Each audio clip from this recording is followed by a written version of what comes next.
দিলীপ দা না? হ্যাঁ ভাই, আমি দিলীপ। চিনতে পারলাম না তো। আরে আমি আপনার একজন বড় বিগ ফ্যান, আমি আপনার প্রত্যেকটা ভিডিও দেখি।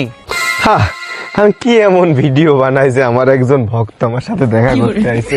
আমি খুব গর্বিত নিজের কাছে নিজেকে। ঘটনা হচ্ছে ওইটি না, ঘটনা হচ্ছে আপনার কথাগুলো আমার খুব ভালো লাগে। আর আপনি যেগুলো ভয়েস ভিডিও দেন না, ওসব ভয়েস ভিডিও আমার জীবনের সাথে খুব মিলে যায়। আর আপনি যখন যা রোজ করেন না, তার পাশার চামড়া একদম পিলি যায়। কচ্ছি দাদা, আমি আপনার সাথে একটা ছবি তুলতে চাই। আপনি আমার সাথে ছবি তুলবেন? জীবনেই প্রথম কেউ আমার সাথে ছবি তুলতে এসে। এই ছবি দাদা আপনি ফেসবুকে পোস্ট করেন বা না করেন সেটা কোনো বড় বিষয় না, কিন্তু আমি বাড়ি এত বড় করে টাঙাই দেবো। আসেন ছবিটা তোলেন। 오, 아, 에, 으, 아, 득, 딕, 딱, 대, 아, 띵, 띵, 다, 땡, 다. বলছি দাদা, এই গাড়িটা তো আমার, আর এই ছবিটাও তো আমার। পেটটা শালা, কিস্তি গাড়ি কেনার সময় মনে থাকে কিন্তু টাকা দেওয়ার সময় মনে থাকে না। গাড়ির চাবিটা দে। ফেসবুকে টাকা তুলে দিয়ে দেবো নে। আরে তুই কথা কম কয়, গাড়ির চাবিটা দে।